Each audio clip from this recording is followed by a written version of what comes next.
আসসালামু আলাইকুম। 50 লক্ষ বা 50 কোটি টাকা দিয়ে একটি সম্পত্তি কেনার পরে আপনি যদি বুঝতে পারেন যে এই সম্পত্তির দলিলটা সম্পূর্ণই জাল, তখন আপনার কি অবস্থা হবে? তো এই জন্য যে কোনো প্রপার্টি কেনার আগে সেই প্রপার্টির দলিলটা 100% আসল নাকি জাল সেটা জানার 3টা বুলেট প্রুফ উপায় আছে। যেই 3টা বুলেট প্রুফ উপায় আপনাদের প্রত্যেকের জন্য জানাটা জরুরি। আজকের এই ভিডিওতে এই 3টি বুলেট প্রুফ উপায় আপনাদের সঙ্গে আলোচনা করব। তাহলে চলুন আমরা শুরু করি। 1 নম্বর বুলেট প্রুফ উপায় হলো আপনার সম্পত্তিটা যেই লোকেশনে অবস্থিত সেই লোকেশনের সাব রেজিস্ট্রার অফিসের বালাম বই চেক করা। আপনার হাতে যে দলিলটা আছে এই দলিলটা যদি আসল হয় এবং এটা যদি রেজিস্ট্রেশন করা থাকে তাহলে এই দলিলে যত তথ্য আছে এই সমস্ত তথ্যগুলো ওই বালাম বইয়ে থাকবে। বালাম বইয়ের সমস্ত তথ্যের সঙ্গে আপনার হাতে থাকা এই দলিলের সমস্ত তথ্যগুলো যদি মিলে যায় তাহলে প্রথম ধাপে প্রমাণিত হবে যে এই দলিলটা আসল। 2 নম্বর বুলেট প্রুফ উপায় হলো আপনার হাতে থাকা দলিলের বায়া দলিলগুলো চেক করা। অর্থাৎ একটা সম্পত্তি যতবার হস্তান্তর হবে সেটা হতে পারে সাবকবলার মাধ্যমে, সেটা হতে পারে হেবার মাধ্যমে, সেটা হতে পারে অ্যাওয়াজের মাধ্যমে, যে দলিলেই হস্তান্তর হোক না কেন প্রত্যেকবার হস্তান্তরের জন্য একটা করে দলিল থাকবে। আর সেই পেছনের দলিলগুলোকে বলা হয় বায়া দলিল। সেই বায়া দলিলের 2টা বিষয় আপনাকে চেক করতে হবে। একটা হলো দালিলিক চেইনটা ঠিক আছে কিনা, একদম ব্রিটিশ আমল থেকে আপনার হাতে থাকা এই দলিল পর্যন্ত, এই মালিক পর্যন্ত এই চেইনটা ঠিক আছে কিনা।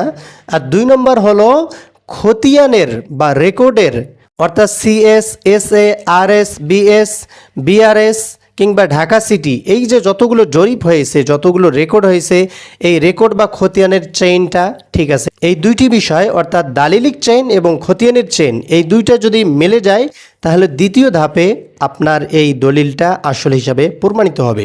3 নম্বর বুলেট প্রুফ উপায় হলো যিনি বর্তমান জমিটার আসল মালিক হিসেবে দাবি করতেছেন তার নামে জমিটার নামজারি বা মিউটেশন করা আছে কিনা সেটা যাচাইয়ের জন্য জমির মালিক যদি আপনাকে ডিসিআর কপি দেয় তাহলে ডিসিআর কপি আপনি দলিলের সঙ্গে মিলিয়ে দেখবেন।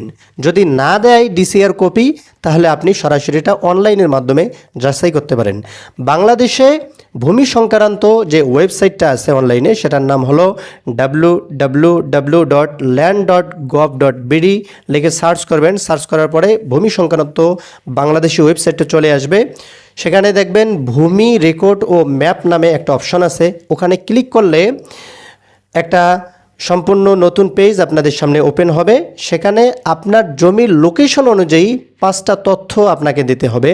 1 নম্বর হলো জমিটির বিভাগ সিলেক্ট করবেন, 2 নম্বর হলো জমিটির জেলা কোথায় সেটা সিলেক্ট করবেন, 3 নম্বর হলো উপজেলা সিলেক্ট করবেন, 4 নম্বর মৌজা সিলেক্ট করবেন, 5 নম্বর হলো জমির বা সম্পত্তির খতিয়ান নম্বরটা সিলেক্ট করলেই বর্তমান যার নামে জমিটা নামজারি বা মিউটেশন করা আছে তার নামটা চলে আসবে। মিউটেশনের নামের সঙ্গে যদি দলিলের নামটা মিলে যায় তাহলে তৃতীয় ধাপেও এই দলিলটা আসল হিসাবে প্রমাণিত হবে। বিষয়টা আরেকবার বলতেছি। 1 নম্বরে বালাম বই যাচাই করতে হবে, 2 নম্বরে বায়া দলিল যাচাই করতে হবে, 3 নম্বরে নামজারিটা যাচাই করতে হবে। তাহলেই দলিলটা আসল কি নকল সেটা প্রমাণিত হবে। একজন রিয়েল এস্টেট কনসালটেন্ট হিসাবে এই জমির খুঁটিনাটি সিক্রেট বিষয়গুলো এই পেজের মাধ্যমে আপনাদের সঙ্গে শেয়ার করে থাকি। তো কাজেই এগুলো যদি আপনার কাছে গুরুত্বপূর্ণ মনে হয় তাহলে আপনিও এই বিষয়টা আপনার বন্ধুদের সঙ্গে শেয়ার করতে পারেন। প্রিয় ভাই বোনেরা, আল্লাহ রাব্বুল আলামিন আপনাদের প্রত্যেকের মনের নেক আশা কবুল করুন। আমিন। আসসালামু আলাইকুম ওয়া রাহমাতুল্লাহ।